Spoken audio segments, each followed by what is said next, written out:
Are you the Judean People's Front? Fuck off. What? Judean People's Front. Well, the People's Front of Judea.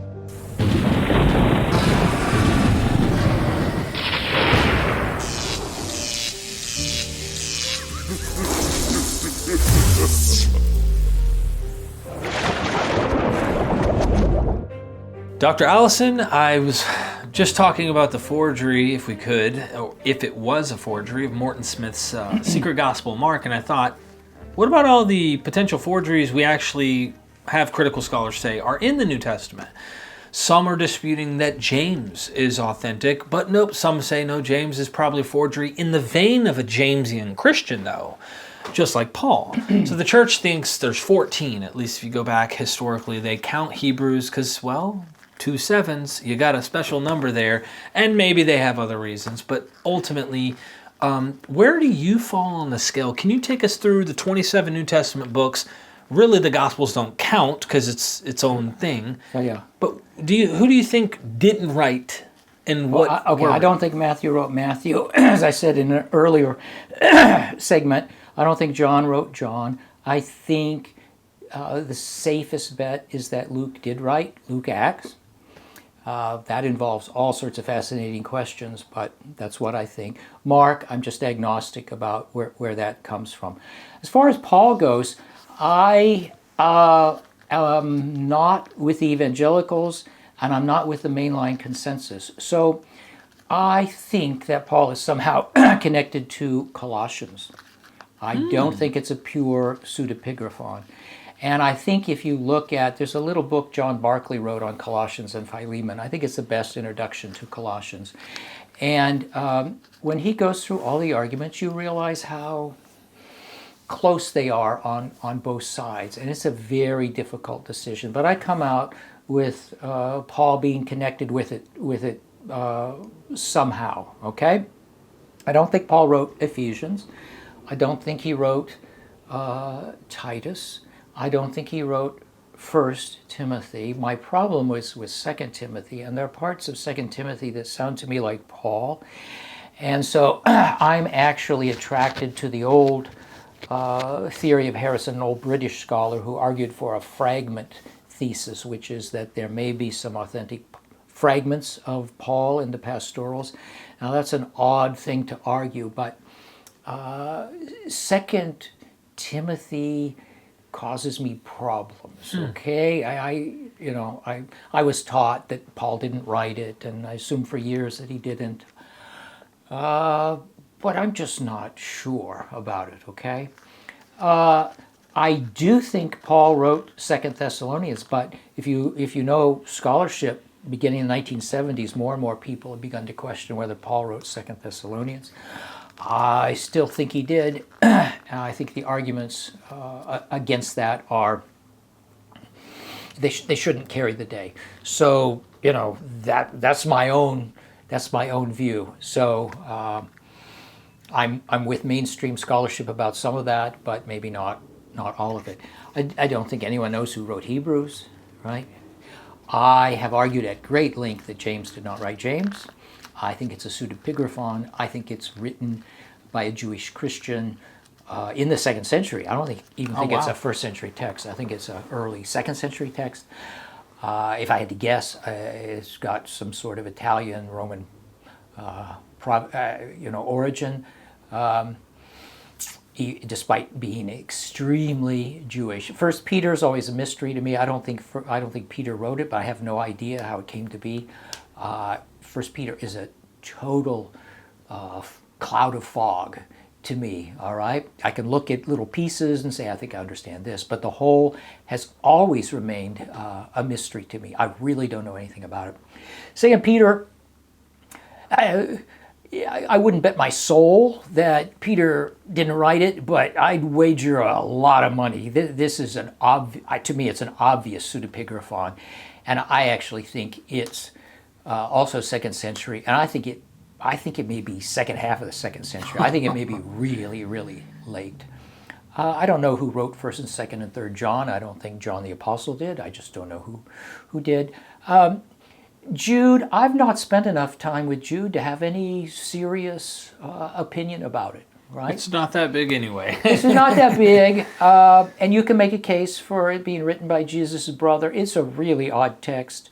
I've never been able quite to place it, so I'm just agnostic as to where the heck that came from. The revelation to John, wow. I don't think John the son of Zebedee wrote it, and I don't think John the Baptist wrote it. We did have a commentary years ago which argued that, a lot of this goes back to John the Baptist. But it's not inconceivable to me, and here I exit the mainstream. It's not inconceivable to me. There's some connection between this and John the son of Zebedee. I don't know exactly what it would be. David Ani argues in his commentary on Revelation that this book actually didn't appear at one time, but you can see stages it went through, but it may be the same author, who does, an edition here and an edition later on. When I worked through his arguments, I thought, yeah, this makes a lot of sense to me. So I don't know the name of the person. I can say this. I am of the opinion that the book of Revelation is not just a literary product. I think it's a mixture of authentic visions. That is, I think this was written by somebody who had visions, okay, whatever the metaphysical source of them. But I also think he's written them up in stylized fashion, that he's using sources also. He is some kind of writer, although he doesn't know Greek very well. My own view is that this guy's thinking in another language. He's thinking in Hebrew or Aramaic. His Greek is terrible. And it is very, very Semitic. So whoever he is, I think Greek is his second language, and I think he's a visionary. When would you say he's writing this? Or at least the earliest version? If I remember, Ani thinks that there's a first edition, is it around 70 or something like that, and then there's another edition 2 or 3 decades on, and if I'm remembering that rightly, I would have no problem with that. I don't think Revelation is a 2nd century book. I think it's a 1st century book. And again, parts of it seem to me to almost be cut and paste. I may be wrong here, but almost cut and paste material, and then it's mixed in with visions, and then the guy, again a guy, I think, the Jewish Bible is his language. He doesn't know how to write a sentence without borrowing language from back there.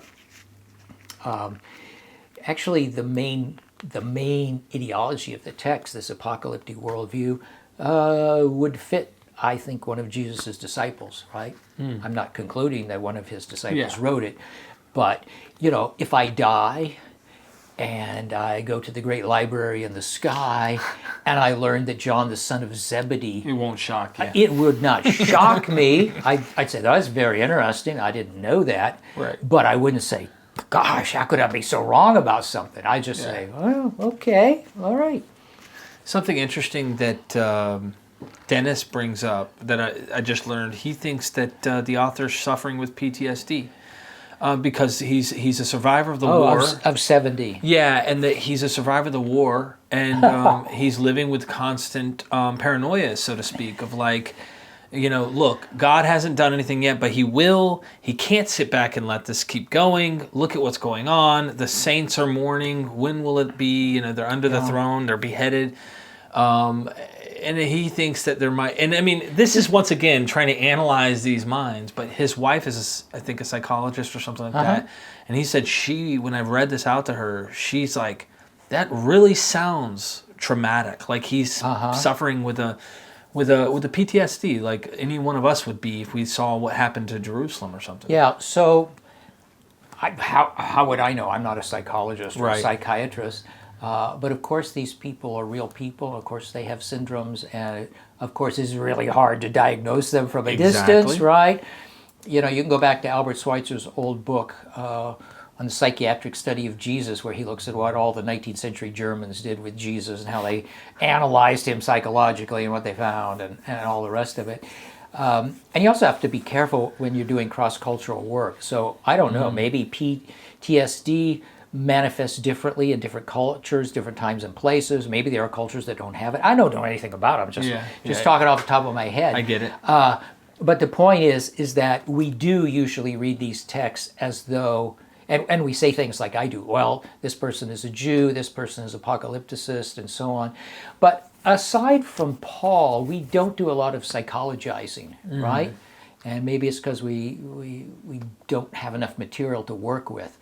But you would think, now that I think of it for the first time this way, there's probably a lot of material there in John for, somebody to do something with. Yeah. So I don't know if it's PTSD or what it is, but he has a very, it's weird. It's a combination of eschatological optimism, because he really is optimistic, but the world is a very bad place, right? And he's not at home, and terrible things are happening, and demonic powers are running the show, right? Yeah. Thank you. The only people we hate more than the Romans are the f***ing Judean People's Front. Yeah.